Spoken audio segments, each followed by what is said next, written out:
আমি সময় নষ্ট করব না। গত 2013 সালে আমরা শাপলা চত্বরে ছিলাম আল্লামা আহমদ শফি রহমতুল্লাহ আলাইহির নেতৃত্বে। শেষ রাত্রে লক্ষ লক্ষ মানুষ শাপলা চত্বরের রোডে তাহাজ্জুদরত, মোনাজাতরত, জিকিররত অবস্থায় ছিল। সেখানে ব্রিটিশ সরকার যেইভাবে আক্রমণ করেছিলেন, ঠিক সেই কায়দায় গতকাল টঙ্গীর মাঠে আক্রমণ করা হয়েছে। সুতরাং যারা আক্রমণ করেছে তারা ব্রিটিশ সরকারের দূষণ, নিশ্চয়ই তাদের সাথে আওয়ামী দূষকদের যোগসাজশ হয়েছে। আজকে এখানে অনেকেই বক্তব্য রেখেছেন, বক্তব্য আপনারা শুনেছেন। আমরা সারাদিন প্রশাসনের সাথে বৈঠক করেছি। গতকাল যে আক্রমণ হয়েছে তার আগে এই গেইটে পুলিশের পাহারা ছিল। সেই পুলিশের পাহারা কারা সেখান থেকে পুলিশকে হটাইছেন তাদেরকেও খুঁজে বের করতে হবে। প্রশাসনের ভিতরে আওয়ামী দূষণ যারা গপ্পি মেরে বসে আছে তাদের আমরা অপসারণ চাই। বাংলাদেশ মুসলমানের দেশ। আস্তে কয়েন মাইছে যেন না শুনে। দেশটা কার দেশ? আমি শুধু একটি কথা আপনাদের সামনে বলতে চাই। ইংরেজ পরে 200 বছর এই দেশে শোষণ করেছেন। ইংরেজ যখন এই দেশ থেকে বিতাড়িত হয়েছে, দ্বিজাতিত্বের ভিত্তিতে দেশটা 2 ভাগে স্বাধীন হয়েছে। একটার নাম হিন্দুস্তান, আরেকটা হলো পাকিস্তান। আমরা তখন পূর্ব পাকিস্তান হিসাবে পাকিস্তানের অংশ হয়েছিলাম। কিন্তু আমি আপনাদের সামনে উল্লেখ করতে চাই, আমাদের ভাষা বাংলা। কলিকাতার ভাষা কি? আসামের ভাষাও বাংলা, ত্রিপুরার ভাষাও বাংলা। ত্রিপুরা তখন হিন্দুস্তানের অংশ, আসাম হিন্দুস্তানের অংশ। কলিকাতা বাংলা ভাষাভাষী বাঙালি হওয়ার পর হিন্দুস্তানের অংশ। আমরা কেন পাকিস্তানের অংশ হলাম সেটার জবাব দিবেন আমার বয়ান শেষ। বলেন আমরা কেন পাকিস্তানের অংশ? আমরা মেজরিটি মুসলমান, মুসলিম অধ্যুষিত হওয়ার কারণে আমরা তখন পাকিস্তানের অংশ হয়েছিলাম। আজকে একটু তাকায় দেখেন কাশ্মীরের দিকে। 70-72 বছর যাবৎ স্বাধীনতা আন্দোলন করে। 70 বছরেও তারা স্বাধীনতা অর্জন করতে পারে নাই। 40 বছর যাবৎ আসাম স্বাধীনতা আন্দোলন করছেন, স্বাধীনতা অর্জন করতে পারে নাই। ত্রিপুরা স্বাধীনতা আন্দোলন করছেন 40 বছর, যারা স্বাধীনতা অর্জন করতে পারে নাই। আমরা মুসলিম অধ্যুষিত হয়ে যদি পূর্ব পাকিস্তান না হতাম, আমরা 70 বছর আন্দোলন করে স্বাধীনতা অর্জন করতে পারতাম না। 9 মাসে স্বাধীনতা অর্জন করেছি কিসের বিনিময়ে?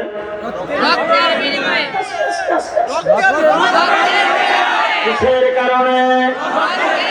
আমরা মুসলমান হওয়ার কারণে। ঠিক না ঠিক?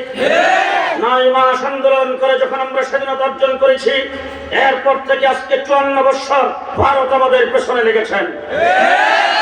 আমার দেশের সম্পদ তারা লুণ্ঠন করেছেন। বিজয় দিবসে মিস্টার মোদি একটি বার্তা দিয়েছেন। সেই বার্তায় বলেছেন এটা নাকি তাদের বিজয়। পরিষ্কার ভাষায় বলতে চাই, মিস্টার মোদি সাহেব, বাড়াবাড়ি করার আগে একটু আফগানিস্তানের দিকে তাকাবেন।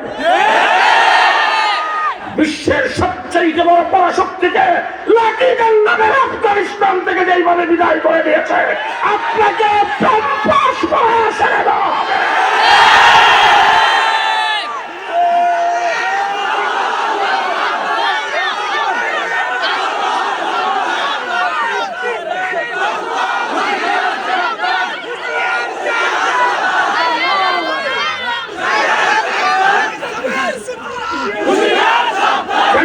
মিস্টার মোদি সাহেব, আপনার রাষ্ট্রবল হতে পারে, লোক সংখ্যা বেশি হতে পারে, আপনার অস্ত্রের শস্ত্রের শক্তি বেশি হতে পারে, আমাদের সেইগুলি দেখার টাইম নাই।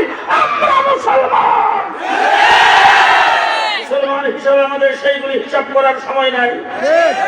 পরিষ্কার ভাষায় বলছি, আপনারা আমাদেরকে সহযোগিতা করেছেন স্বাধীনতা যুদ্ধে, আপনাদেরকে ধন্যবাদ জানাই। তবে স্বাধীনতার পরে পাকিস্তানিরা যে সমস্ত জিনিস আমাদের দেশে ফেলে গিয়েছিল সব লুণ্ঠন করে নিয়েছেন। 54 বছরে আমাদেরকে পানিতে বাসছেন। আমরা 54 বছর ইতিহাস ভুলে যাই নাই। লেডি প্রধানমন্ত্রীকে আপনারা 15 বছর ক্ষমতায় টিকে রেখেছেন। দেশের সম্পদ আপনাদের প্ররোচনায়, আপনাদের সহযোগিতায় লুণ্ঠন করেছে। সুতরাং সাধু সাবধান, সাধু সাবধান। বাংলাদেশের দিকে চোখ তুলে তাকাবেন, চোখ উঠে ফেলা হবে।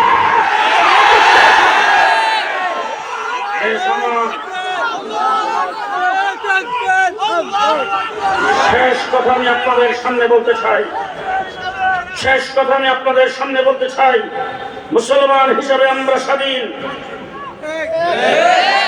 আমরা দেশে ইসলাম নিয়ে থাকতে চাই, আমরা দেশে ইসলাম নিয়ে থাকতে চাই। আমি যখন জেলখানা থেকে বের হলাম 2 বছর পরে ইসলামী ব্যাংক হাসপাতালে চিকিৎসাধীন ছিলাম। আমার ছেলে জামাই তাদের সাথে স্বরাষ্ট্র মন্ত্রণালয় থেকে বারবার যোগাযোগ হচ্ছে, তাড়াতাড়ি হুজুরকে স্বরাষ্ট্রমন্ত্রীর সঙ্গে দেখা করা। আমি অ্যাম্বুলেন্সে করে গেলাম সচিবালয়। এদেশের পুলিশ প্রধান, এসবি, এনএসআই, ডিজিএফআই সহ সমস্ত গোয়েন্দা বাহিনীর প্রধানরা ছিলেন, ঊর্ধ্বতন কর্তৃপক্ষ ছিলেন। সেই জায়গায় তখনকার স্বরাষ্ট্রমন্ত্রী আমাকে নিয়ে বসছেন। বৈশাখ প্রথম যে ওয়াজটা দিচ্ছেন সুন্দর মতো ওয়াজ হলো, এমন একজন ধার্মিক মহিলা পাইবেন কো? দেখেন না, মাথার কাপড় কোনোদিন ফেলায় না, এ পর্যন্ত ব্লাউজ পরে, 5 ওয়াক্ত নামাজ টাইম মতো পড়ে, কোনোদিন তাহাজ্জুদ কাজা নাই।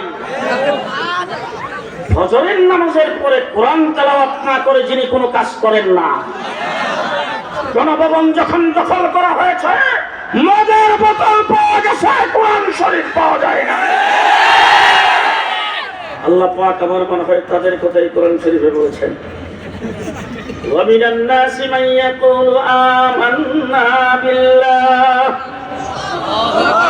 وَبِالْيَوْمِ الْآخِرِ। যারা আল্লাহর উপর ঈমান আনছে, আখিরাতের উপর ঈমান আনছে, আমরা তো মনে করি তারাই মুসলমান। কি বলেন? আল্লাহ সার্টিফিকেটটা কি দেয়? ওয়ামা হুম বিমুমিনিন। তারা মুসলমান? তারা মুমিন না। তাদের কামটা কি? ওই যে এত পর্যন্ত ব্লাউজ পরছে, মাথার মধ্যে ঘুমটা দিছে, হাতে তসবিহ নিয়া, মাথায় হিজাব পরে, তারপরে শপথ বাক্য উচ্চারণ করেছেন, আর ওই যে বক্তৃতায় দাঁড়ায় বলছে লাকুম দীনুকুম ওয়ালিয়া দীন, বুখারী শরীফের হাদিস। যা কিছু করছে সব কিছু মানুষকে, আল্লাহকে এবং মুসলমানদেরকে ধোঁকা দেওয়ার জন্য করেছে।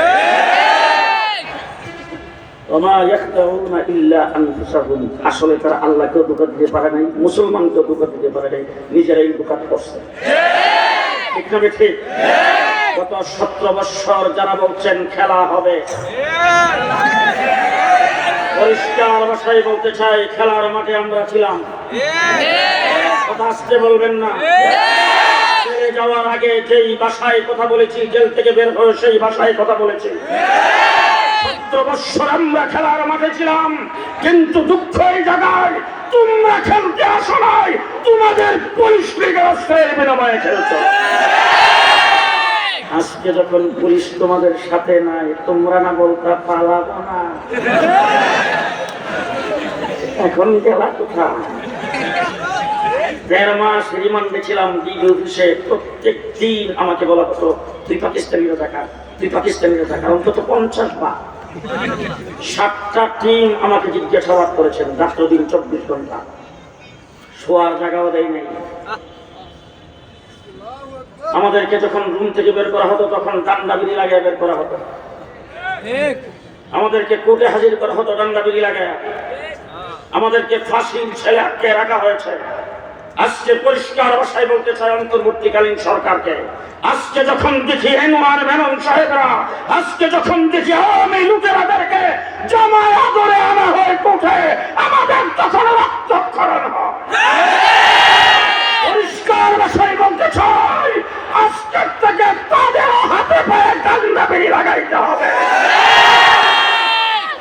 জিজ্ঞেস করতে চাই, কাউয়া কাদের 3 মাস কেমনে বাংলাদেশে রইল?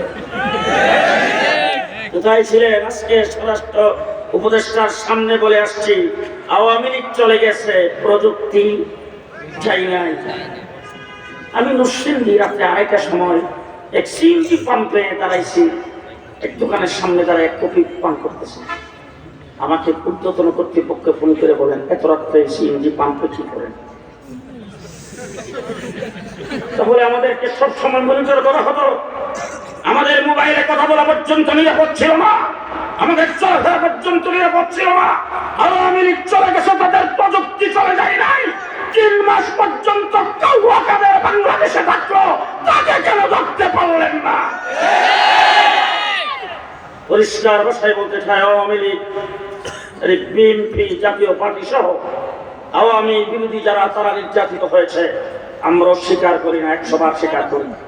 তাদের অনেককে ফাঁসির কাস্টে ঝোলানো হয়েছে, তাদের অনেককে করস ফায়ার দেওয়া হয়েছে, তাদের অনেককে গুলি করে হত্যা করা হয়েছে, বৎসরের পর বৎসর তাদেরকে জেলখানে আটকে রাখা হয়েছে, তাদের উপর নির্যাতন হয়েছে, হাজার হাজার মামলা দিয়ে, লক্ষ লক্ষ আসামি দিয়ে তাদেরকে দলসারা করে রাখা হয়েছে। আমরা সবগুলি স্বীকার করি, কিন্তু যারা এই নির্যাতিত হয়েছেন সকলকে বুকে হাত রেখে জিজ্ঞেস করতে চাই, আপনাদের 17 বৎসরের নির্যাতন একত্রিত করলে আমার শাপলা চত্বরের এক রাত্রির সমান হবে না। শাপলা চত্বরে আমাদের উপর দিয়ে 1,54,000 গুলি চালানো হয়েছে। এক রাত্রে ইলেকট্রিসিটি বন্ধ করে, অন্ধকার করে, গোটা শাপলা চত্বরে পাখির মতো গুলি করে হাজার হাজার মানুষকে সেখানে হত্যা করেছেন। রাস্তার গাছ কেটে, লাইব্রেরিগুলোতে আগুন দিয়ে, স্বর্ণের দোকানে আগুন দিয়ে আমাদেরকে আমাদের গায়ে দুষ্ট পেয়েছেন। ঠিক ওই সাদিয়ানি গ্রুপ কালকে এখানে আক্রমণ করার পরে লাইভে দেখাইছে নিজেরা গন্ডগোল করে ঘুষ আমাদের উপর সবাই গেছে। তাদের মধ্যে আর হাসিনার বাহিনীর মধ্যে কোনো পার্থক্য নাই। হাসিনাকে যেইভাবে ঠিক সাদিয়াও সেইভাবে যাইতে হবে। বাংলার মাটিতে কোথাও তাদের কার্যক্রম চলবে না। সবাই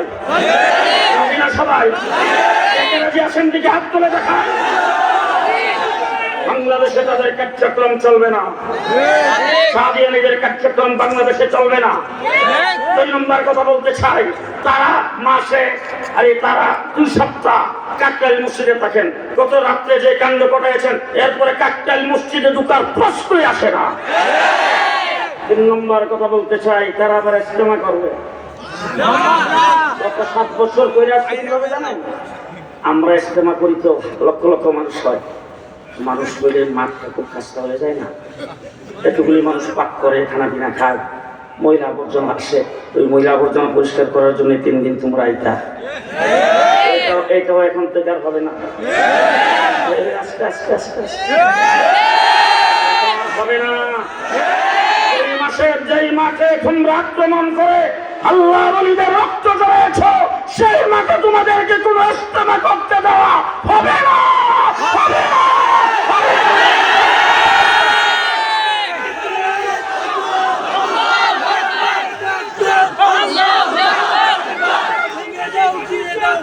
না। ফাঁসি ফাঁসি ফাঁসি চাই, ফাঁসি চাই,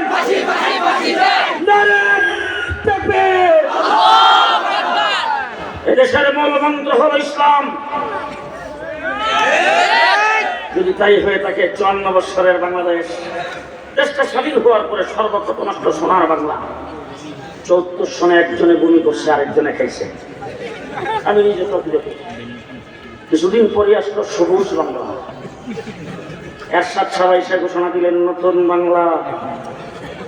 লেডি প্রধানমন্ত্রী ক্ষমতা এসে বলছেন মডার্ন বাংলাদেশ। কিছুদিন পরে বলেন আধুনিক বাংলাদেশ। এরপরে করেছেন ডিজিটাল বাংলাদেশ। পদ্মা সেতু উদ্বোধনের সময় ঘোষণা দিয়েছেন স্মার্ট বাংলাদেশ। সব বাংলা দেখা শেষ। 17 বৎসর আন্দোলনের সংগ্রাম করে জুলাই আগস্টের ছাত্র জনতার আন্দোলনে আমার কওমি মাদ্রাসা 84 জন ছাত্র জীবন দিয়েছেন। কোটার বিরুদ্ধে যখন তারা আন্দোলন করে, বৈষম্যের বিরুদ্ধে আন্দোলন করে আমার মাদ্রাসার ছাত্রদের জন্য কোঠার কোনো প্রয়োজন নাই। তারপরে স্কুল কলেজের ছাত্ররা আমাদের ভাই, তাদের উপর যখন গুলি চালিয়েছে আমরা ঘরে বসে থাকে নাই, তাদের সাথে মাঠে নেমেছি। দেশপ্রেমিকের পরিচয় আমরা দিয়েছি, যদিও তোমরা আমাদেরকে রাজাকার বলেছ, আমরা পাকিস্তানি রাজাকার নয়, কিন্তু তোমরা আজকে প্রমাণ করেছ তোমরা সবাই ইন্ডিয়ান রাজাকার। ইন্ডিয়ান রাজাকার দিয়ে বাংলাদেশ হুমকির সম্মুখীন।